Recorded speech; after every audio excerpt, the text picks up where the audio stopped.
はい、こんにちは。今日はね、もともと定石をまとめる動画を作りたかったんですけれども、ちょっとそれが非常に長くなりそうということで、今この開いてる画面が、ピスクボーク、これチェコ語なんですけど、これ、本当はね、どうやって読むのかわからないんですけれども、ピスクボーグというアプリを開いてます。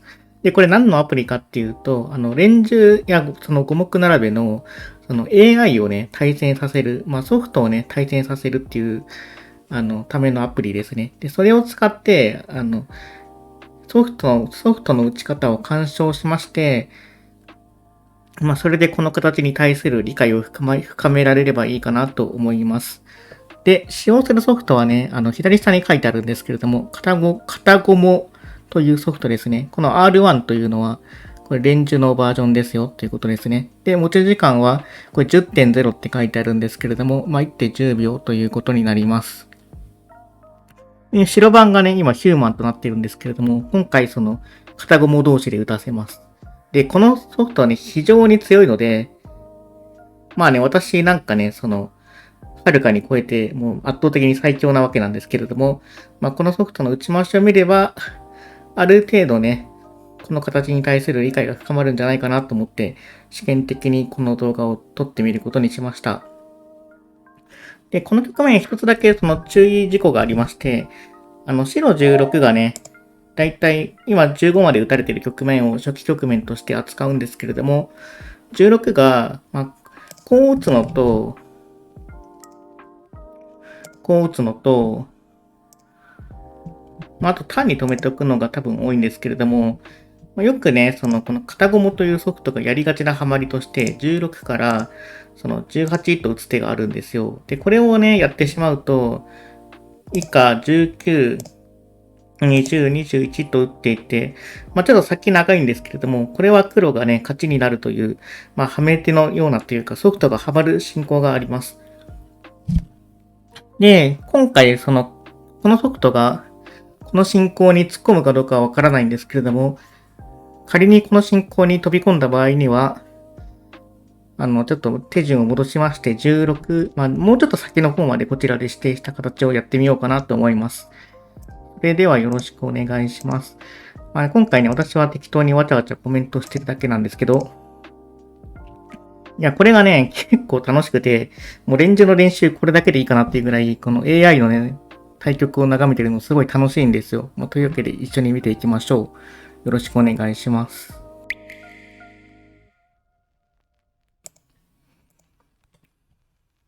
これで思考が始まりましたね。さて、どう打つか。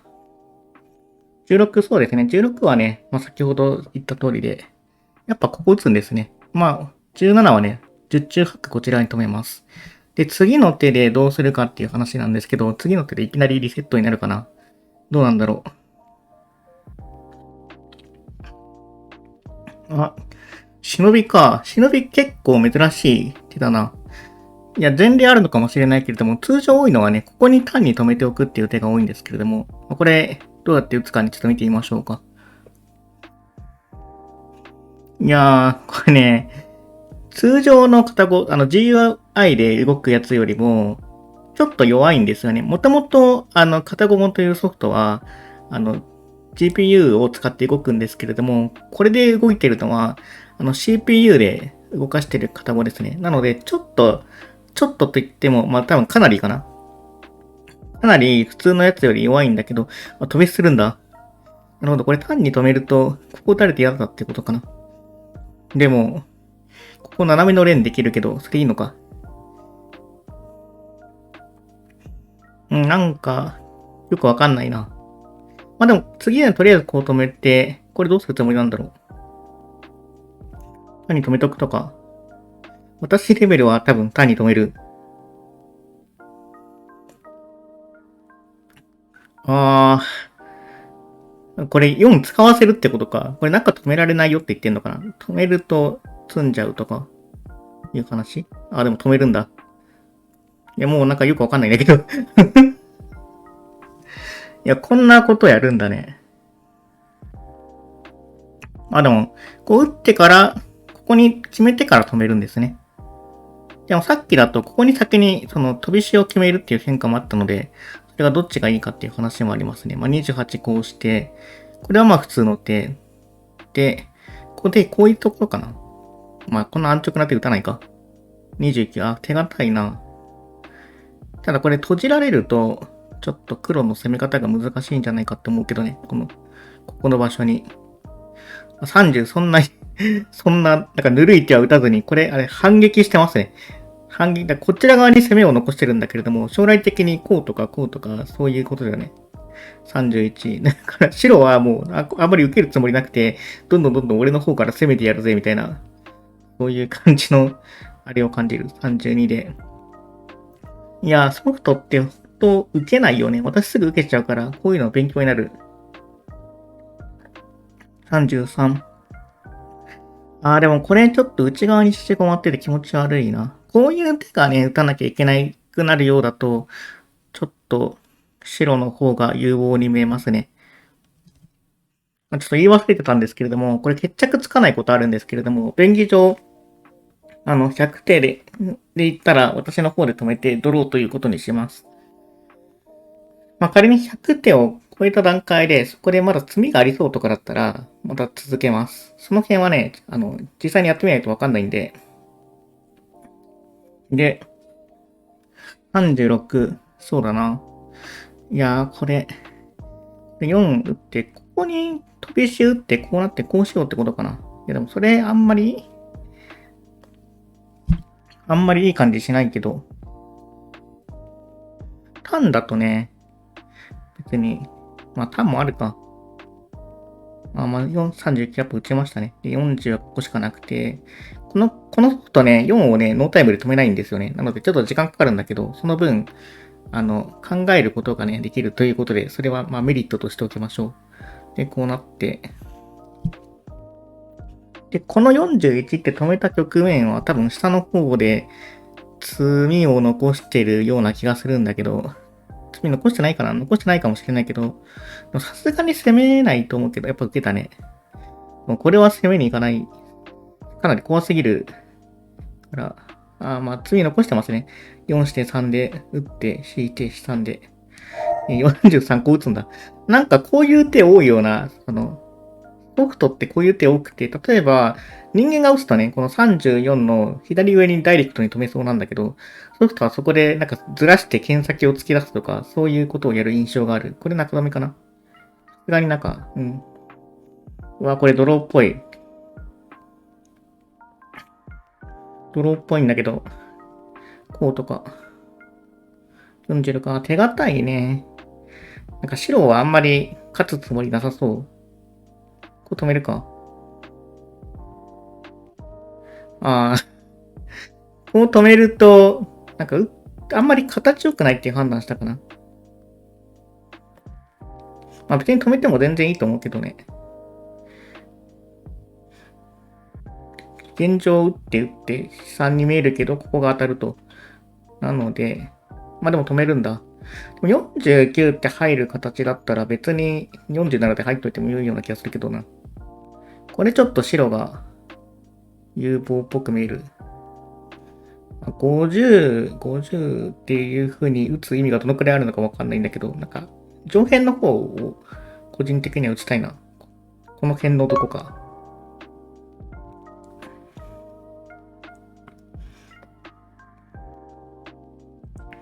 52、50、こっち止めるっていう手も、まあ、あるのかな。ちょっと怖いな。ここがね、繋がってくるから怖い。まあ、そう止めましたね。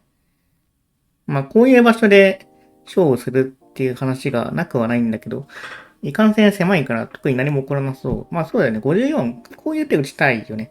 これ多分、AI 的にはね、ドローになると思うんですけど、これ人間がやってると結構白勝つんじゃないかな。うおー。55って言って、これあれですね。ここの斜めを先手で受けようってことだな。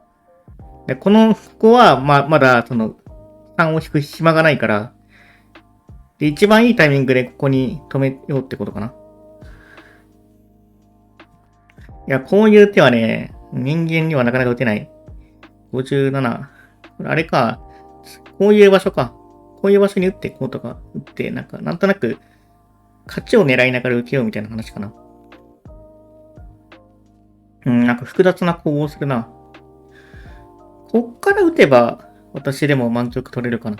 満局っていうのは引き分けですね。AI と打つとね、基本的にボコボコにされるんですけど、どのくらいまで番が埋まってれば、ドロー取れるかなみたいなのがあって、それが一旦、ここから打てばね、さすがにドローにはなると思う。61。これは、現状 C して資産があるから止めなくちゃいけないけど、まあ、多分ね、これはドローになると思うね。4埋めて、最悪こっち側の、この辺埋めちゃえば、何事もなく。ただ、この63みたいに打ったってことは勝ちに行ってますね。だから最後まで勝ちに行くんだよな。AI って満局取り行かないよね。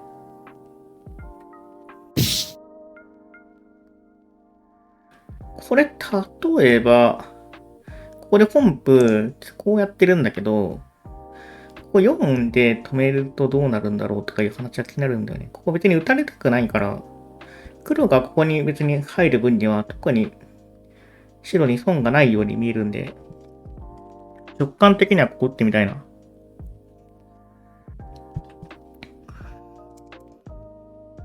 で、黒はね、中央の方で25みたいな形になること結構あるんですけど、意外とこの矢倉がそんなに勝てないみたいなのがよくあるパターンな気がしますね。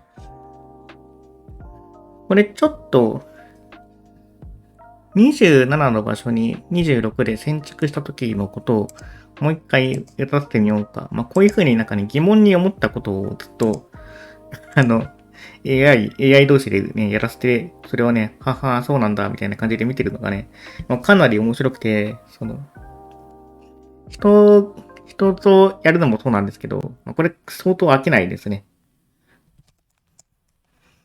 というわけで、ちょっと見てみますか。26、27、28。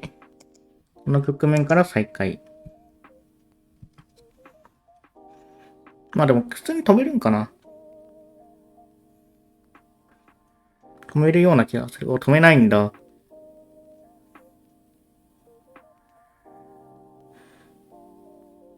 これ勝っちゃう？そんなことある？でも絶対26打っちゃいそうだもんな。だから26に打っちゃいけないっていう理屈があるんだろうな。それか単に、この片駒が10秒だと読めてないだけとかそういう話はあるかもしれないけど。これ3引かれて止めて、もしかしたら詰むんじゃないみたいな話があるけど。いや、これ相当怖いよね。こっち止めらんないもんな。多分。こっち側止めると、止められるかな？でも止めましたね。で、入って、ここに白入るんだけど、これが向こう側に用を残してるんですかっていう話があるんですけど、4したときに、これあれか。これ超連にできるんか。じゃあどうなってるこれ。こっち側は使用あるの？ 4 して、4して、4して、4して、4して3か。だからこっち側、黒使用があるね。黒使用があるから、白はいずれにせよ受けなくちゃいけないんだけど、どうやって受けるかみたいな。38、なるほどね。これ先手で、今さっきのね、ここのラインで使用があったんだけど、それを、止めながら、なおかつ、C3 っていう使用用を作って、で、黒もこの39っていうのがここで資産があるので、これお互いに今先手の取り合いを頑張ってるっていう感じだな。すごい。40、これどうなってんだ？もうよくわかんないんだけど。さっきの穏やか進行とは打って変わって、いきなり切り合ってるな。ただ白は、ここの4が使えないっていうのが結構痛いかもね。ずっと、この38、ここに4打った時に、ここが一回4で当てられちゃうから、これがね、あなたちょっと速度遅いよって言われちゃう。これは4して4して飛散っていうのを、飛散の瞬間に一瞬4って打つことによって、相手の速度を遅らせるっていうことかな。で、上側の主影がなくなったから44って打つことができて、37の上に先手で入って、で、これが3だから黒止めなくちゃいけなくて、こちら側止めるしかないですね。ここを打たれると獅子なんで。だから、なんか4して止めとくとかでいいのかな。いろいろ受け方ありそうだけど。なるほど。これは何がどうなってる？ 4 して、これ、黒勝ってる？ここに飛び石あるから、なんか、一瞬飛び3して止めて、4して打って3に見えたけど、飛び3の瞬間にここに飛び石打たれるんだな。その進行になりそう。これ飛び石打たないといけないね。白は。で、いや、こういうの怖すぎるよな。人間だったらめっちゃ読まないと全然わかんないもん。これ何がどうなってんだろう。ただ最後に、黒が先手になるんだよね。ここで黒が自由に打てるから、引き下がることもできるし、勝ちに行くこともできるっていう。55はなんか追撃してる手ですけど、そうか。4から、4はできないんか。すごい。これ三々金みたいなのを狙ってるってこと？これ今資産があったんですけど、57はこれ資産を作るとここに棒4ができて黒勝てますよっていうカウンターの手ですね。すげえな。なんか一生どっちも先手を渡す機会がない。埋めちゃえば安全だよね。で、打って、ここ資産が残るから止めなくちゃいけなくて。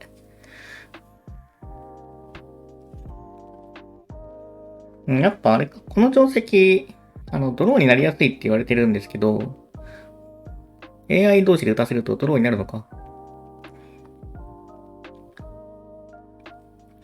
これ怖すぎるけどね。ちゃんと調べたら全然黒が勝ってるかもしれない。これ 1.10 秒でやらせてるから、なんか積みとか読めてないだけで、超読ませたら、なんか黒勝つかもしれないからね。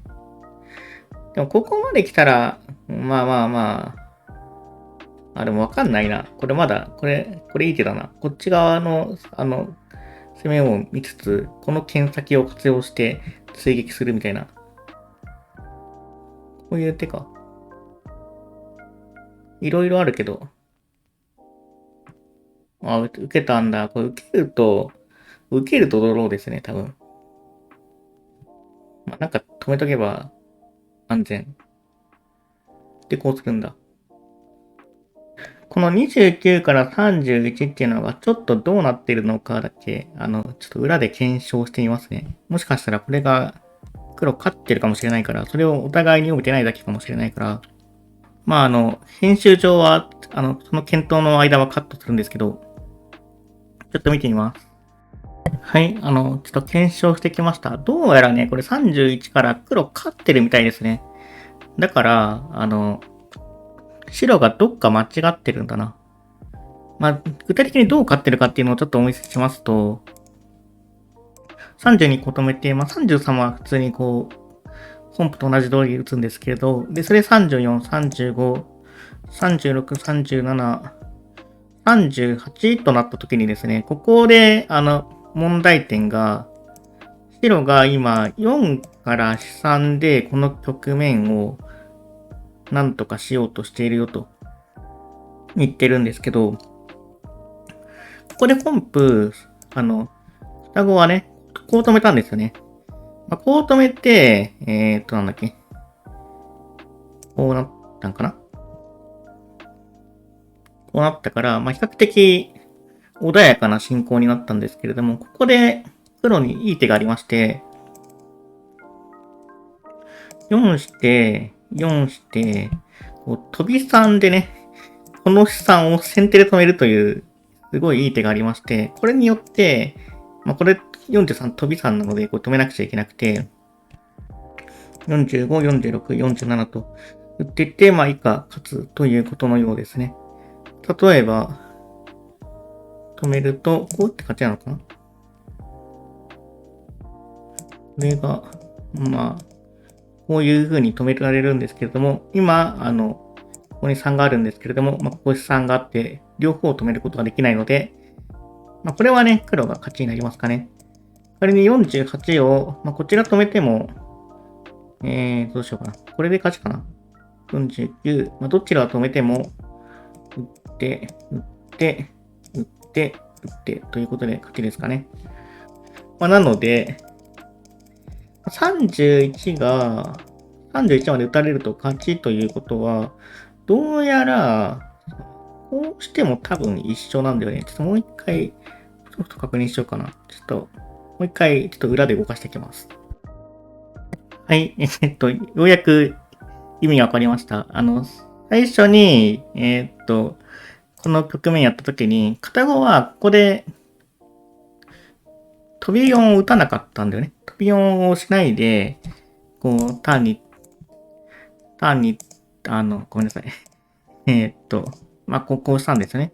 こうして、で、私はそれに対して、この剣先っていうのは2回使える剣先だから、直感的にはこう伸びたくなるよねという話をしたんですけれども、どうやらここを先に決めないっていうのが大事みたいで、具体的には同じように進めていきますと、29と、で、30と進めていったときに、31、32、33としたときに、こういう選択肢が残るみたいですね。で、これ何かっていうと、仮に、この34っていうのをほぼ放置して、4、4、3というふうに、攻めていきますと、ここで、40から、こっち側に使って、白の勝ちが残ってますよと。白が残ってますよと。このカウンターがあるので、黒は27から勝ちにいけないんですね。だから、黒はここで、例えばこういう風に止めないといけないと。で、こういう風になると。これ最初の1局目の進行でしたね。だから、そういうことなんだな。そっか。こっち側に使うっていうのを残しとくっていうのが大事なんだな。なので、こうなったと。そうなると、例えば、25で単にこうしとくとかも、結構有望だな、有望というか、目につくなとは思うんですけれども、これはこれで、片方がこうしてたということは、こうやったときはこうされるとかいうことがあるのかな。そんなに単純なあれかはわかんないけど、ここだけ最後に見ますか。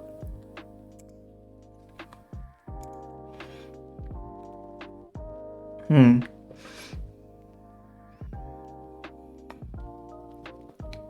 これどうすんだろう。26そう打つんだ。でもこの26って結構急所になりやすい位置で、何かとね、この形やると、こう打つ、黒も白もここに打ち下がるイメージがある、AI は。で、これひょっとして、飛び3したときに、ここ26があるから、今度外止められるよとか言ってる。こうできるよって言ってんのかな。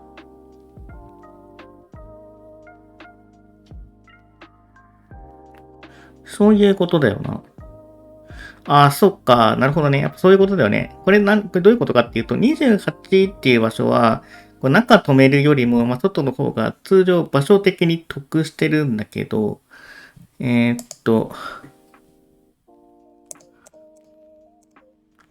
この瞬間だとこうできないみたいな話があるのかな？多分。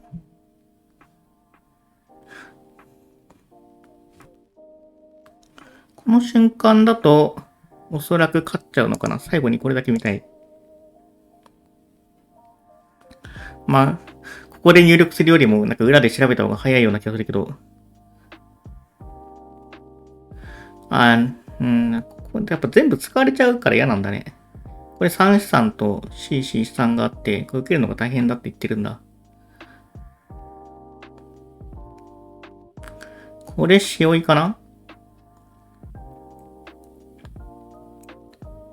うん。こうして、4して、4して、4して、資産があるかな？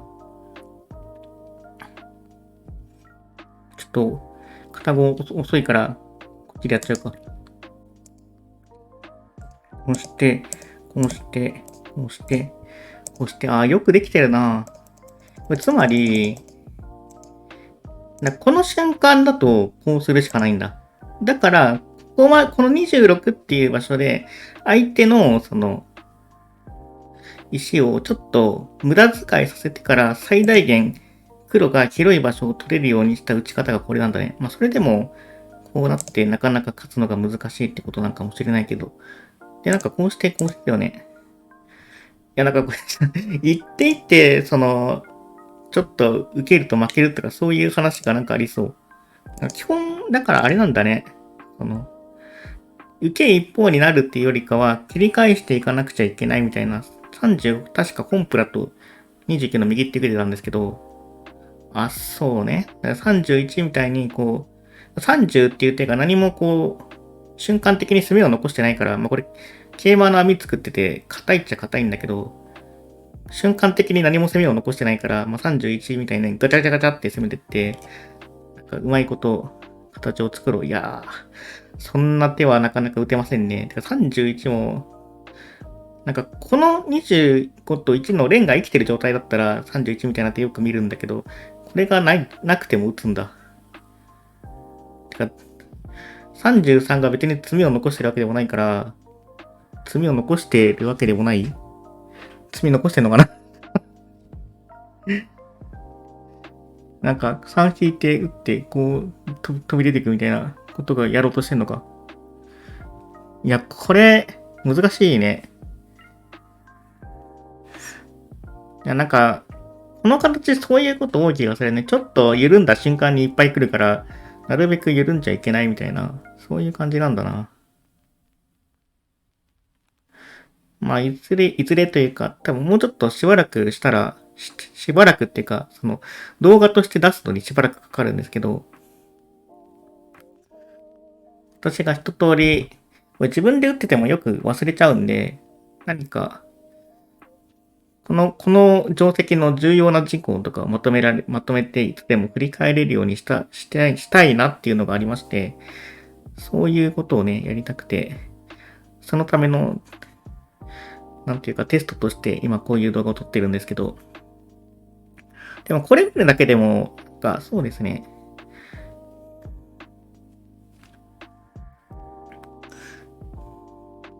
まあ、後手を引かないっていうのがやっぱり重要そうに見える。これ、何が起きてんだ？とりあえず、こっちしかない？最後にここと繋がって黒数みたいなことあんのかな？そんなことあんの？こういう場所から勝てれば話早いけど、45打った。これ見せ手なんで止めるんだけど、これ、もしかして受けが、ちょっと、ここが、ラインが抜けるから、黒が勝っちゃうみたいなことが、なんか3引いて、こっち出つかもしれないみたいな話あったりする。だったら、あれだな。でも47って打ったってことは3はこっちなんだね。ちゃんと。これでもなんか積みそうだね。レンジこうやって勝つんだ。だから34みたいな手で手抜けないってことよな。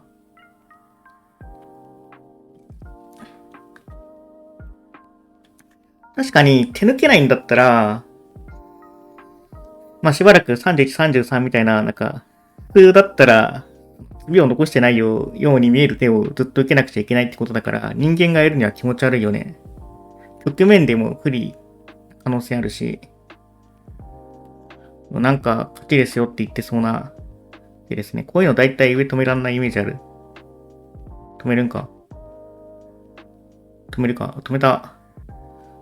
いやまあ、3引いた時にこっち取れば C3 が残るから、それで耐えてるみたいな話が。あ、でも行くんだ。ひえー。いや、なんか最後って言ってんだから永遠と続けてしまうのが、この動画の、この動画っていうか、この撮影をするとそうなりがち。これ54の位置が悪いから、なんか止めといて受けないよみたいな、そういうことを言おうとしてる。でもこれ C 打って悲惨じゃない？なんか俺も間違えてる？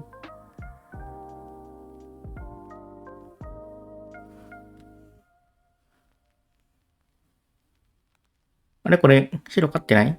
なんかおかしいな。どういうことなんだ？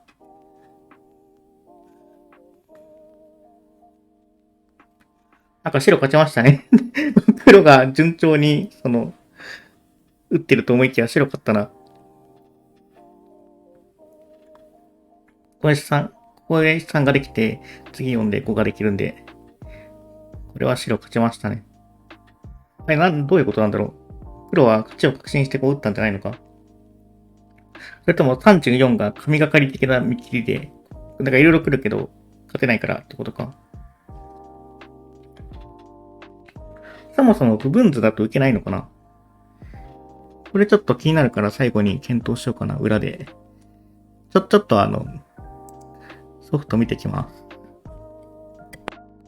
はい。ちょっと検討してみたんですけど、正直よくわかんなかったんだけど、まあ、どうやら、31から33っていうのがさすがにぬるいみたいで、34でちょっと、私が検討してる、これは別のソフトを使って検討してるんですけど、まあ、具体的にはラプファイというソフトを使ってね、検討してるんですけれども、ラプファイ的にはちょっと34って打たれちゃうと厳しいみたいなことを言ってますね。で、33っていうのが、まあなんかいっぱいあるんだけど、特に何も残してないみたいで、34っていう手が間に合っちゃうと、ちょっと、プロとしては大変かなっていうことで、直すべきは、31を変えるか、まあ最低でも33を変えなきゃいけないみたいですね。